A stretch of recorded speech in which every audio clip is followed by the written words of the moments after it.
Okay, how did you get started with sports reporting?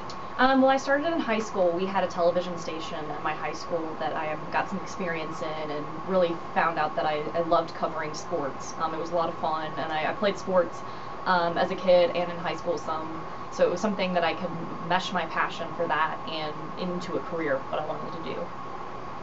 And what skills do you think are necessary to be successful in this career field? You have to be totally dedicated to it. It is a 24/7 job. Like, even when you're off, you have to keep up with what's going on in the sports world. You have to be knowledgeable. You have to have contacts. You have to be hardworking because it can take a lot out of you. I mean, it's 12-hour days. It's 14-hour days for football games and traveling and going out and shooting and editing. You have to be able to do it yourself, and then come back and write it, and then also be able to go up on the anchor desk and present it.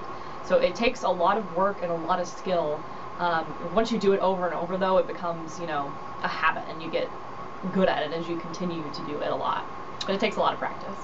Would you say that you have a favorite part of sports reporting? My favorite part is telling stories. I like covering games, and that's fun too, but I really enjoy telling the stories of athletes and why the game is important to them and what makes it special, because that makes it more than just, a football game. It's, this kid overcame this, and this is why this game is so important to him. And I really love finding those stories and sharing them with people so that you get not just highlights, but actually something that everybody can watch, even if you don't like sports. What is the most challenging part? The most challenging part is just having content every day. We have a 5 and a 6 o'clock show to fill, and then a 10 and 11 o'clock show, and we're always trying to get new content and new things, and it's a lot of work, and that can be challenging, especially during the summer when nothing's going on. That's probably the hardest part, is finding things that are interesting and important and relevant when no sports are really happening. When is it the most busy? Probably during football season, and right now too, because football season is overlapping with basketball season.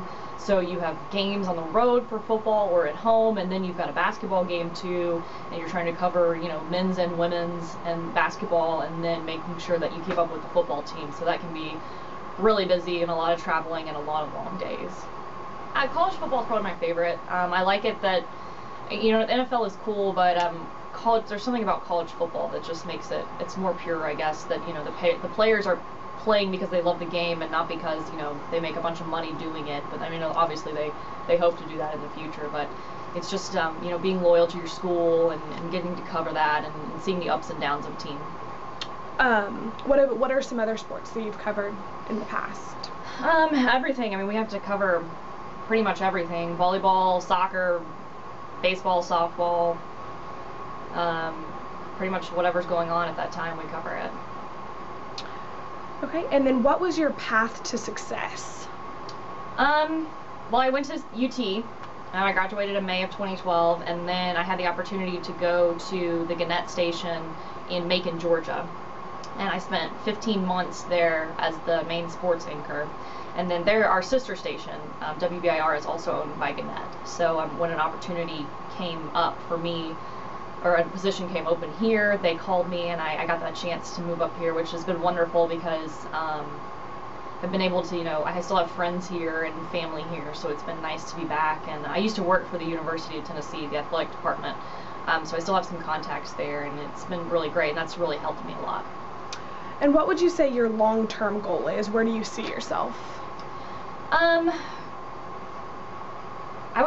I see myself someday hopefully going to the network level, whether it's reporting or anchoring. I'm not really sure yet, because I just started here a couple months ago, and I'm really thankful for this opportunity. But I do see myself moving on in the future at some point. I don't know how long that'll be.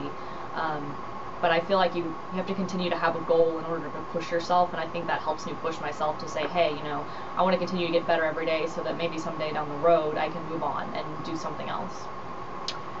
And then, so being new here, and we're in the station right now, what does a normal workday consist for you being here? Well, usually I come in around, it depends on the day, but like today I came in around noon, and I'm about to head out to Sevier County and Pigeon Forge. I'm going to go to 2 high school practices today and preview their state championship matchups. During the middle of the week, we try to, Fridays and Saturdays are our big days when everything's happening. So right now, since we're in high school playoffs, we want to kind of preview some of the big matchups and get some of those teams, you know, some airtime, because that's something that you can't get if you turn on ESPN. Is you're not going to see Pigeon Forge High School or Sevier County High School on ESPN, but you can see it here, and that's what people care about, is their local teams.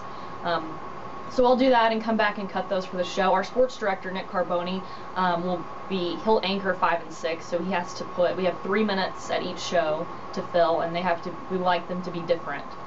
So he'll stack those shows, put them together, and we do that over here. We have EMPS here that you can send video to it, and you write all your scripts in there, and that feeds the prompter, and then we edit everything with Edius. So you go through, and we have to edit all of our own stuff. We don't have any editors or anything, it's just us, and we go out and shoot it and come back and put it together and write it and put it in the show. So we do all of that here. But he'll do that, and then I'll come back and help him with the 10 and 11, and then he'll anchor 10 and 11.